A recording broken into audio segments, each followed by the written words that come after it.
Pulso económico que, como es tradicional, empezamos echando la vista atrás a ver qué tal le ha ido al IBEX 35. Hoy pérdidas, no mucha cosa, es verdad.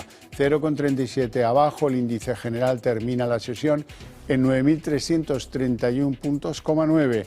Algunos valores prosperan y luego van a saber perfectamente por qué. El que más prospera hoy es Santander, que sube 1,75, Sabadell 1,30 y Arcelor 1,22. Del otro lado, de los que hoy tienen peor ejecutoria, Solaria la que peor, 4,43 abajo. Amadeus se deja en la sesión 3,68 y Acciona 2,83. Y a continuación les voy a adelantar algunos de los argumentos que seguro más les van a interesar de la tertulia económica que mantenemos aquí cada día con los mejores expertos para que ustedes no se pierdan un detalle.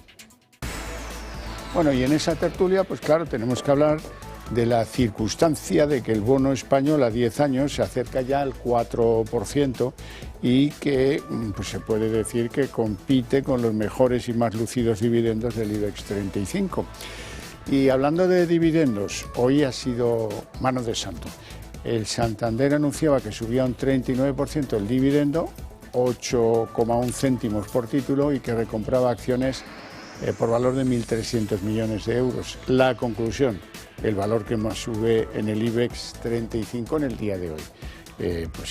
Ahora veremos si nuestros expertos tienen algún otro elemento que hay que meter en esa ecuación para comprender por qué está el Santander liderando las alzas en el día de hoy. Les presento ya a nuestros invitados, doña Sara Carbonell, directora general de CMC Markets. Muy buenas tardes. Buenas tardes. Y bienvenida. Muchas gracias. Y don José Luis Fernández Santillana, que es jefe de análisis y estudios del Sindicato Urso. Muy buenas tardes. Hola, buenas tardes. Bienvenido también. Encantado. Vamos con el IBEX. ¿Cómo han visto la sesión? Hoy parece que las dudas se han ido subiendo de tono y que el rebote no se lo creía nadie, ¿no? Bueno, es que no, y porque aquí tenemos a la banca, que lo comentamos el miércoles pasado, que tiene tanto peso, y como ahora la banca está en auge y es lo más en el mercado, pues en nuestro caso las caídas podían haber sido peor, pero en nuestro caso eso suaviza un poco. Llevamos con caídas desde la FED, 5 sesiones seguidas, desde la última vez que estuve yo aquí prácticamente, y el mercado tiene mucha indefinición, porque en realidad el escenario es el que es, ya casi sabemos o descontamos que probablemente no haya freno en las subidas de tipos o no empiecen a bajar hasta finales del 24, todo esto desde la semana pasada, es cuando lo hemos empezado a pensar o a descontar, con lo cual, bueno, la situación para muchos sectores es complicada, que también tienen peso en los índices. Entonces, bueno, al final hoy la sesión ha estado bastante, o sea, las caídas sin pena ni gloria. Exactamente, muy ligeras, pero bueno, gracias a los bancos que han empujado, pero podría haber sido peor, y la indefinición sigue ahí. José Luis. Yo creo que sea de alguna manera una intentona de rebotar que no ha llegado a consolidarse y estamos en un compás de espera, ¿no? Es decir, los bancos han tirado, seguramente porque la subida de tipos sí que hace prever una mejora de su remuneración, de los depósitos, etcétera. Bueno, y eso hace que la banca, sobre todo, tiene un peso muy específico en el IBEX 35. Yo creo que tiene que ver mucho un paralelismo con el resto de las bolsas europeas, ¿no? Que han intentado crecer y se han quedado un poco, en un quiero y no puedo. Yo creo que la situación es que si en estos días que nos quedan de semanas consiguen llegar ahí y superar los 9.400, la cosa se estabilizará. Si no, la bofetada puede ser un poco más gorda. Hablemos del bono español, porque el bono español a 10 años se acerca ya al 4% de rentabilidad y compite con los más lucidos dividendos del IBEX 35. Bueno, yo creo que eso hay que matizar un poco. Es verdad que la rentabilidad del bono a 10 años es muy atractiva y además es una inversión muy, muy segura. Pero compararla con los dividendos es complicado, porque al final el riesgo que tienen las inversiones es muy distinto, es decir, invertir buscando dividendos al final tiene un riesgo, lo que es de la acción que hay por detrás en sí, o sea que no tiene nada que ver con comprar letras o bonos. Y luego que estamos comparando algo que es a 10 años y que tienes que esperar vencimiento con una rentabilidad anual. Claro. Entonces, bueno, pero el contexto de todo, que yo creo que está bien visto, y es verdad, sobre todo para el tipo de inversor que nos estará escuchando, es que es cierto que ahora la rentabilidad de la renta fija está muy, muy atractiva. es un activo que casi no tiene riesgo. Siempre me gusta decir casi porque bueno, hay una mínima posibilidad siempre en mercados decir algo por seguro no se pone, pero bueno, pongamos al 99% no tiene riesgo y es verdad que hay que tenerlo en cuenta, claro que sí. José Luis. Bueno, yo creo que hay que ver también, ¿no? Es decir, yo creo que son dos cosas que no son especialmente comparables, ¿no? Lo que es la renta fija y la renta variable son dos cosas, dos formas de proceder y de arriesgar, en un caso más que en otro. Si arriesgas y tienes suerte puedes tener unos pingües beneficios, si te sale mal te puedes quedar, pues nada, como dice coloquialmente, una mano delante y otra mano detrás. O sea, entonces yo creo que el tema ya no es solamente una rentabilidad a 10 años, es que la rentabilidad que está dando el bono a 12 meses está por encima del 3,70 o estamos en ese entorno, con lo cual, oiga, si en un año me está dando prácticamente, tengo una inversión segura y que da una rentabilidad que está por encima del IPC incluso ahora mismo, digo, por comparar con algún índice. Entonces me parece que muchos pequeños inversores, no grandes inversores institucionales, se pueden decautar por esa seguridad que le dé la renta fija en lugar de jugar, entre comillas, el término jugar, que utilizamos todos en bolsa, ¿no? Ojo, si lo hacen, si deciden comprar letras o bonos, esfuércense en hacerlo con su propia mano, haciendo la cola o peleándose con el Internet, con el DNI electrónico, con lo que haga falta. Se lo digo porque los bancos le meten un aguijonazo a eso, porque a lo mejor se lleva casi un 1% de la rentabilidad, o cerca de ello, ¿no? Es que el banco vive de la comisión. Ya, sí, pero si uno va a buscar el refugio para garantizar una rentabilidad, que sepa que... los pequeños empresarios que van a buscar un crédito ICO no van directamente al ICO, van a través de un banco, con lo cual la intermediación del banco ya les deja un pequeño rejón, les deja un pequeño viaje, ¿no? Bueno, a ver, doña Sara, tiene que explicarnos qué pasa con los bancos que tiran de la bolsa gracias a los altos tipos y el rendimiento de los bonos. Santander el primero, pero Sabadell el segundo. Sí, pero bueno, esto lo hablábamos la semana pasada y es justo lo que estábamos hablando ahora mismo, es que qué duda cabe. Ahora estamos viendo, cuando cae el IBEX, siempre vemos quién se queda detrás, pues las constructoras, todas estas que necesitan, claro, mucha deuda, mucha financiación para su actividad. Y yo me acuerdo de la época donde era lo contrario. Entonces, ahora que estamos viendo quiénes son los protagonistas y los salvadores, la banca. Tiene todo el sentido, pero es que aparte los bancos nuestros, hay muchos que es que verdad, aparte de estos, aparte del entorno y de las perspectivas que tienen de margen de interés, ha caído también, de momento está bastante contenida la morosidad, aparte de todo eso, a nivel bursátil, ya desde un punto de vista estrictamente técnico, están muy atractivos pues porque tienen, muchos cotizan muy alejados de su fair value, por ejemplo, Bankinter tiene un potencial de revalorización bastante alto, luego tenemos Santander diciendo pues ese incremento de dividendo que ahora lo comentamos, recompra, etcétera. Entonces es verdad que es el momento de la banca, es que es verdad que tiene potencial, o que parece que tiene potencial. Bueno, es que la banca, más allá de que, vamos a ver, es que yo creo que es un mercado cautivo el que tiene en buena parte, ¿no? Es decir, porque a todos nos hacen pasar por el banco simplemente por una cosa tan sencilla como es desde cobrar la nómina o cobrar la pensión, tienes que tener domiciliada una cuenta, oiga. Ya empecemos por ahí. A partir de ahí, de alguna manera, los tienen cogidos, ¿no? Entonces, los bancos, ¿cuál es su negocio? Oiga, yo le presto este dinero y le cobro un interés. Y es lo que están volviendo a hacer. Otra con condiciones más duras y, por tanto, tienen seguramente en muchos casos un exceso de liquidez y que tienen que invertir. ¿Dónde? Pues incluso son de los principales compradores de eso que hablábamos antes. De los bonos. De los bonos. Claro, es decir, que una buena parte de eso se lo están llevando ellos porque le garantizan unos incrementos seguros e importantes. Bueno, pues ya está, ese es el negocio de la banca, no pasa nada. Y tira para arriba y va a seguir tirando en la medida que los tipos suban, porque ellos son los primeros compradores en el mercado secundario y lo van a seguir emitiendo después ellos, ¿no? Es decir, que ahí hay un juego muy interesante. Y luego a mí me parece que el problema de fondo sigue siendo cómo esto al ciudadano de a pie no le llega, ¿no? Le beneficia muy poquito, ¿no? Sino vete a pedir un crédito, ¿no? Es que estamos en los dos extremos, es decir, yo creo que era el momento de la banca, llevamos muchos años viendo sufrir a la banca, que ya decíamos hasta dónde pueden llegar las caídas en algunos casos, viendo quebrar algunos, acordaros de Popular y demás, pero claro, ahora es el momento de la banca, pero es en un momento donde la inflación es alta, con lo cual efectivamente a las economías domésticas en realidad no están en el mismo timing y eso no es bueno. Hablemos de Santander entonces, porque es la que más sube en el día y por varias razones más, porque han decidido subir los dividendos casi un 40%, 8,1 céntimos por título, y recomprar acciones por una barbaridad de dinero, 1.300 millones de euros. Con eso, ganador en el día, y espero que en los próximos días destacado también. Lo lógico es que siga subiendo, porque muchos inversores lo que van a hacer después de esta noticia, que también es un poco lo que se busca, precisamente es comprar, porque efectivamente es muy atractivo ese incremento tan alto de dividendo. La recompra, que además lo que el mensaje que nos lanza cuando hay una recompra de acciones, que además varios bancos lo han anunciado también, pues esa confianza que ellos mismos tienen en sus resultados. Y luego, si no me equivoco, también Santander ha dicho que va a subir el payout en el primer trimestre del año que viene, para el siguiente pago de dividendos también habrá incremento, con lo cual ahora mismo es un valor atractivísimo, sobre todo hoy, que es cuando ha salido la noticia. Veremos qué pasa, porque ya sabemos que con la bolsa no se sabe, y de repente esto es hasta el 30 de octubre, creo, cuando puedes comprar para entrar en el tema del dividendo, que si no me equivoco creo que es a principios de noviembre cuando se cobra.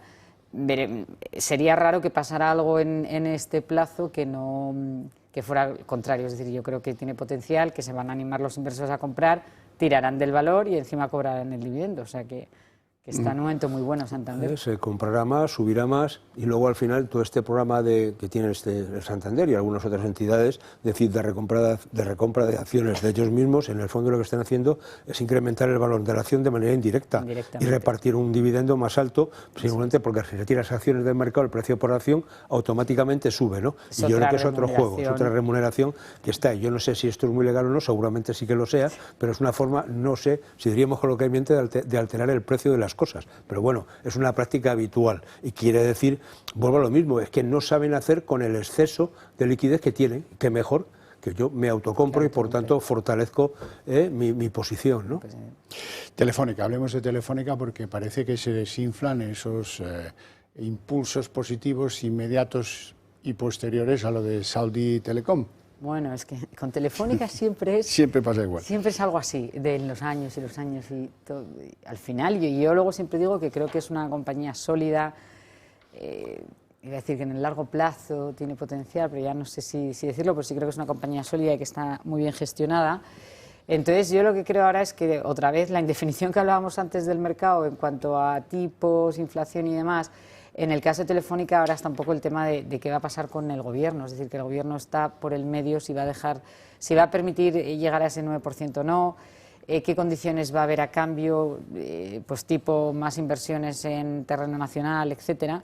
Entonces yo creo que el mercado, como está un poco, digamos, entre comillas, no voy a decir harto, pero sí acostumbrado a este tipo de operaciones, procesos, no solo con Telefónica, o sea, en general cuando pasan, como pasó con Naturgy y el gobierno, y luego encima con Telefónica, que es verdad que a veces tardan a arrancar, pues yo creo que ahora mismo efectivamente se está desinflando, y según cuando ya sepamos bien qué va a pasar, y un poco qué va a pasar, no solo con qué va a pasar en cuanto al accionariado y ese porcentaje, sino qué proyectos de futuro tiene junto con los sauditas, ahí entonces será cuando el mercado diga, vale, y se animará probablemente y cambiará. Bueno, yo creo que esto, pues, cuando se dio la noticia de esa situación, de esa compra por STC, es decir, la acción subió, o sea, se disparó, y ahora volvemos a la situación de partida, es decir, en la medida que el gobierno está siendo receloso o está diciendo que va a poner trabas o que puede poner algún impedimento a ese tema, de hecho, incluso una parte del gobierno lo ha dicho explícitamente, la vicepresidenta segunda,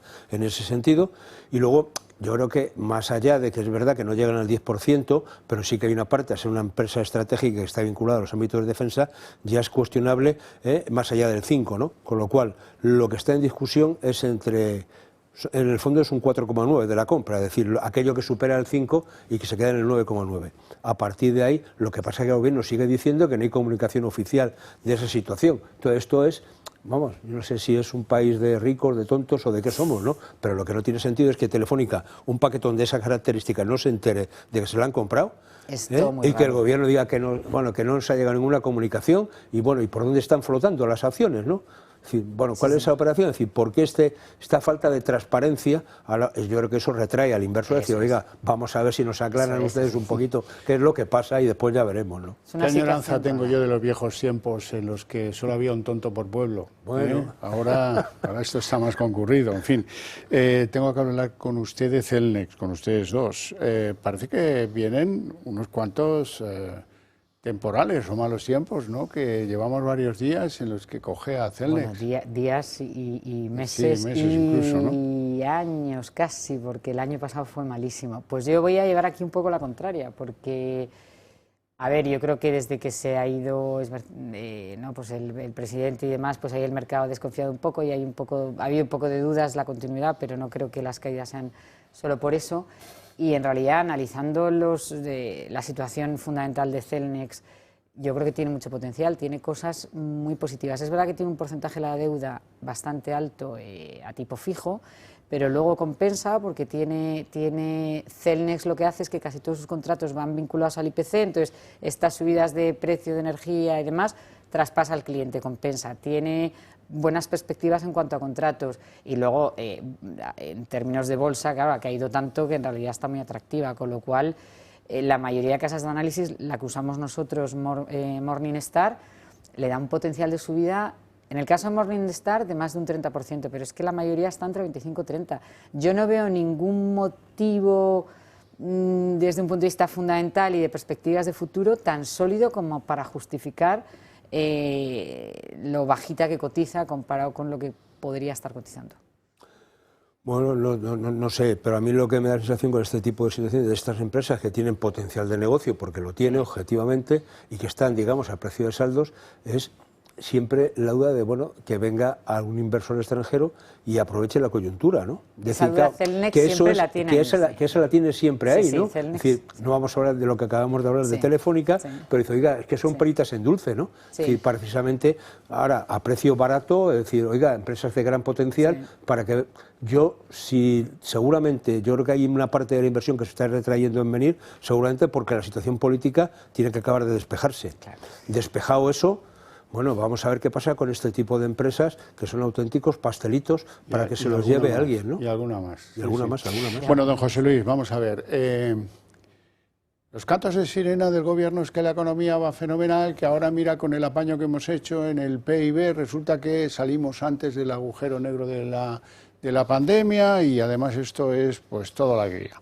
Sin embargo, los últimos datos de la OCDE demuestran que el país de la OCDE, que son un montón de países, donde más se ha repercutido la renta disponible de las familias es España, con un 7,85% de caída.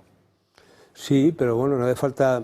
Bueno, la OCDE lo hace además comparando con el resto de países, ¿no? Y que somos de los que más caemos en términos de renta disponible. Pero si uno analiza solo lo que es la evolución de la renta disponible de los hogares, lo que vemos es que estamos a niveles desde 2017. Es decir, yo en agosto hice un pequeño estudio de estas características y bueno, y es que nos hemos pegado un batacazo considerable. Pasa exactamente igual con el PIB per cápita. Es decir, por mantener que tienen una relación muy potente. Es que hemos perdido, o sea, más de, 6 años, 7 años, 8 años, es decir, en que estamos en esos mismos niveles, ¿no? Con lo cual tenemos un país realmente más empobrecido, que está en la realidad, ¿no? Es decir, nuestro PIB cae, nuestro PIB per cápita, es decir, la riqueza de las personas se está hundiendo y eso tiene que ver, primero, con que los salarios no han subido y los impuestos sí.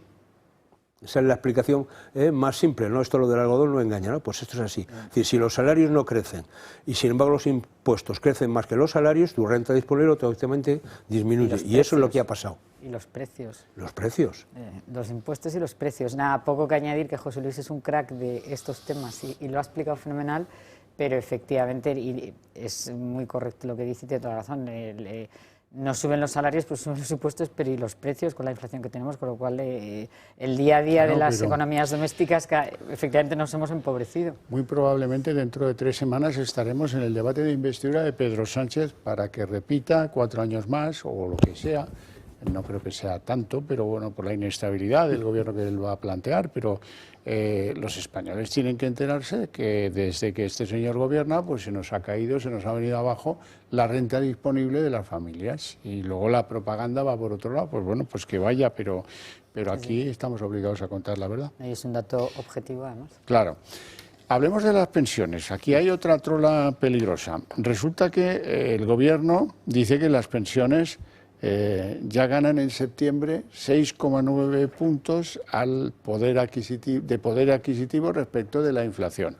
Eso, hombre, pues algunos pensamos que no es así. Bueno, pero esto es como, depende con quién te compares, ¿no? Es decir, que estos hacen trampas en el solitario.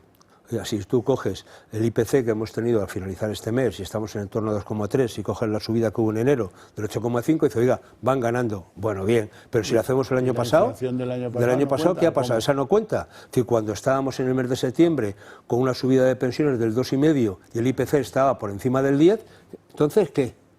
Sumemos 2 años a ver cómo estamos, pues todavía estamos perdiendo 2 puntos, ¿no?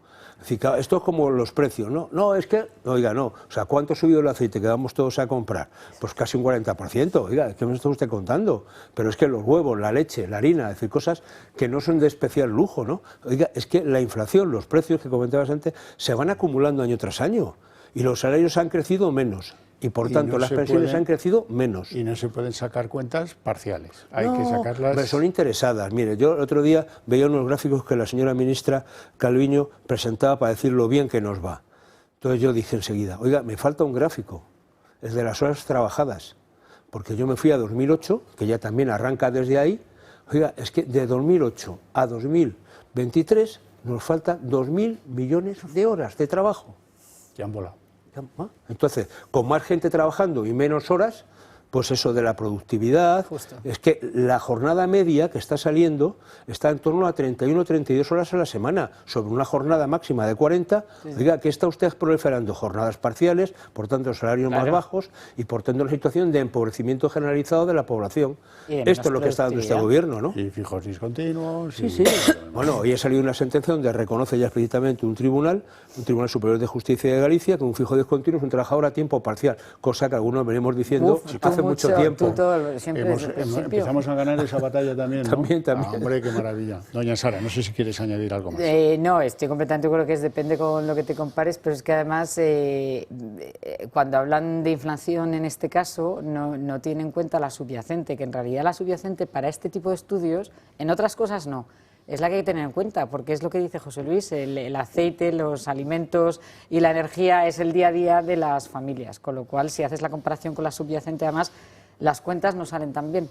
Bueno, hay que hablar del sector inmobiliario chino a raíz de que las autoridades de Pekín hayan decidido el arresto domiciliario del presidente de la inmobiliaria Evergrande. Llevamos años hablándoles de Evergrande, al final pues quebró en Estados Unidos, al final ha metido al sector inmobiliario mínimos bursátiles desde el 2011 y esto no ha acabado. Esta crisis es muy gorda, es muy grande esta inmobiliaria y deja deudas no solo en China, sino en un montón de sitios. Eso es, ojo, porque, bueno, primero que es crónica de una muerte anunciada, como bien dices tú, lo llevamos hablando mucho tiempo, aquí lo hemos hablado también, y se ve venir porque es una compañía que se endeudó muchísimo en la época bollante inmobiliaria y ahora pues es que no hay dinero, pues no tiene dinero para hacer frente a las deudas, ¿no?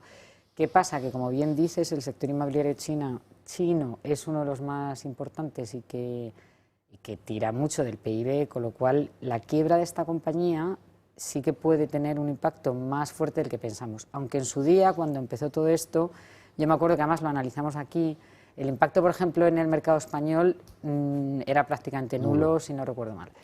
Pero aún así, el efecto dominó, hoy han caído inmobiliarias en Reino Unido, se han empezado a rebajar en algunos casos pues los precios objetivos, o sea, al final tiene un efecto dominó que puede ser complicado. Y luego lo de la detención, no sabemos por qué ha sido, porque en realidad es una cosa ahí extraña, pero que algo tiene que estar relacionado con la compañía, o sea que si encima hay por el medio fraude, historias y demás, el tema sí se puede complicar, con lo cual yo sí que creo que hay que estar pendiente ahora de este sector a nivel global. José Luis. Bueno, yo creo que buena parte de esto, aunque ya llevábamos tiempo diciendo la situación, de la compañía en China, no olvidemos que China es un mercado intervenido, por mucho que vayan, digamos, que a veces vamos de pero es un mercado intervenido, es decir, es un régimen comunista y a partir de ahí, oye, el que se muere no sale en la foto. Uno del partido. Claro, entonces seguramente tiene que ver esto con negocios, no sé si familiares o no, es decir, que ahí seguramente hay más cosas que tengan que ver con otro tipo de estructuras, ¿no?